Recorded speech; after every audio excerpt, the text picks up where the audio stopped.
achieved what once felt impossible, a 5,000-kilometer tarred road network, completed in less than a single year. Yes, 5,000 kilometers of solid, smooth modern roads, rising from the dust of decades of broken promises and political silence. It's official. The dream is 89% complete and counting, with finishing touches being polished as we speak. But the foundations have already changed the map of Burkina Faso forever. To understand how big this is, let's step back for a moment. For nearly 15 years, Burkina Faso lived with just 3,000 kilometers of tarred roads, most of them aging, cracking, neglected by leaders who talked more than they built. The country's people, especially those in remote villages and farming zones, lived in disconnect, trapped by poor access, bad roads, and isolation from opportunities. For years, they waited, prayed, and hoped for a leader who would not just sit in an air-conditioned office in the capital, but who would rise with them, walk with them, and work beside them. That leader came wearing army boots, not dress shoes. His name is Ibrahim Traoré, and he is not like the rest. While others talked of change, he brought bulldozers. While others signed papers, he picked up dust and sweat on construction sites.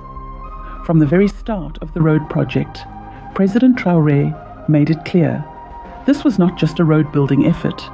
This was a revolution on wheels. He called it the $200 billion mega road project, not for show, but because he knew the real cost of isolation and poverty, and because he saw the roads not as luxury, but as the lifeline of the people. He didn't just commission the work, he lived it.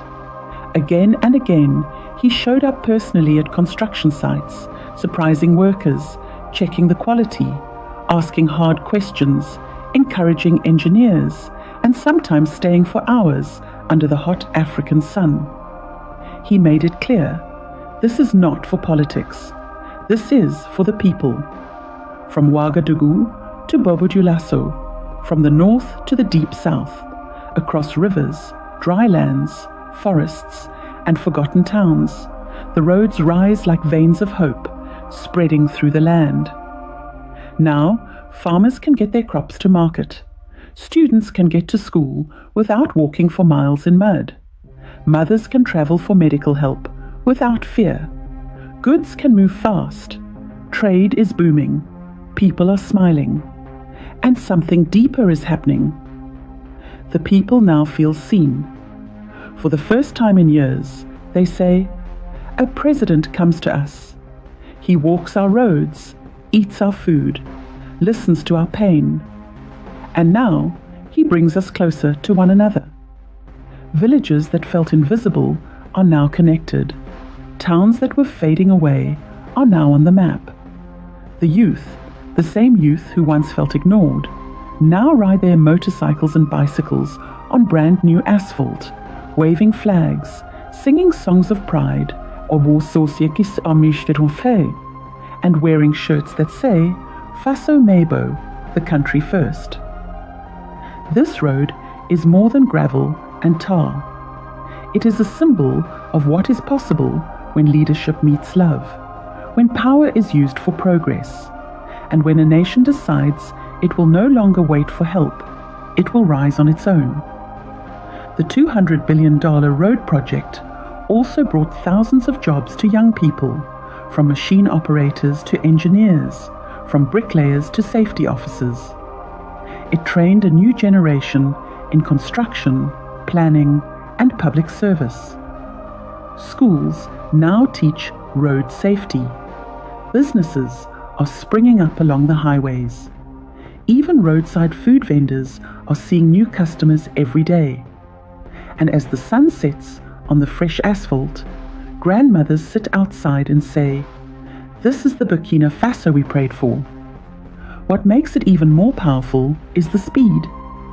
In under 12 months, in a time when many governments struggle to even finish paperwork, Traoré's government built more roads than all his predecessors did in decades combined. And he did it while dealing with security threats, economic pressure, and rebuilding national pride. He did not use excuses. He used action. The new 5,000 kilometers of roads are not just numbers. They are lifelines to hospitals, schools, markets, farms, military outposts, and communities once abandoned.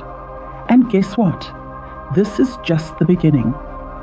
Sources say Traoré plans to double the road project in the next 2 years, bringing the total to over 10,000 kilometers, creating one of the most modern and far-reaching road systems in West Africa. He is also working on solar-powered street lighting, eco-friendly drainage, digital traffic signs, and emergency services access, proving that Burkina Faso is not just catching up, it is leading the way in smart, people-centered infrastructure. In the middle of this transformation is a humble man, not hungry for fame, not showing off in suits, but standing in army green, sleeves rolled up, and eyes focused. Ibrahim Traoré has become more than a president. To many, he is a symbol of the African leader the continent has long waited for, young, fearless, grounded, and faithful to the people. He speaks in simple words. He acts in big ways. And through the dust and noise of bulldozers, his message is clear. We will not be left behind. Burkina Faso will rise, kilometer by kilometer. Across the country, old men nod in respect, saying, "He is doing what the elders didn't even dream of." Children shout his name as they ride their bikes, and mothers pray blessings over him for making the impossible possible. The global media is slowly turning its eyes toward this rising West African miracle, with analysts stunned at how fast and how far the nation has come under Traoré's leadership. But those on the ground are not surprised. They know this movement comes from the hearts of the people and the courage of a leader who dares to dream big, even when the world doubts. Now, as the final stretches of the road are being painted and polished, a new story begins. A story not just of tar and machines, but of nation building, of youth empowerment, of African excellence. This is more than news. This is the story of a nation writing its own future, on its own soil, in its own way. So to you watching this right now, stay with us, because this is no ordinary update. This is a front row seat to one of the greatest transformations in Africa today. Do not scroll away. Share this. Celebrate this. Let the world know Burkina Faso is no longer the forgotten land. It is the land of roads, of rise, of revolution, and it's only just begun. Faso Mebo, the country first, the people forever. The roads to a new future are open. Stay tuned.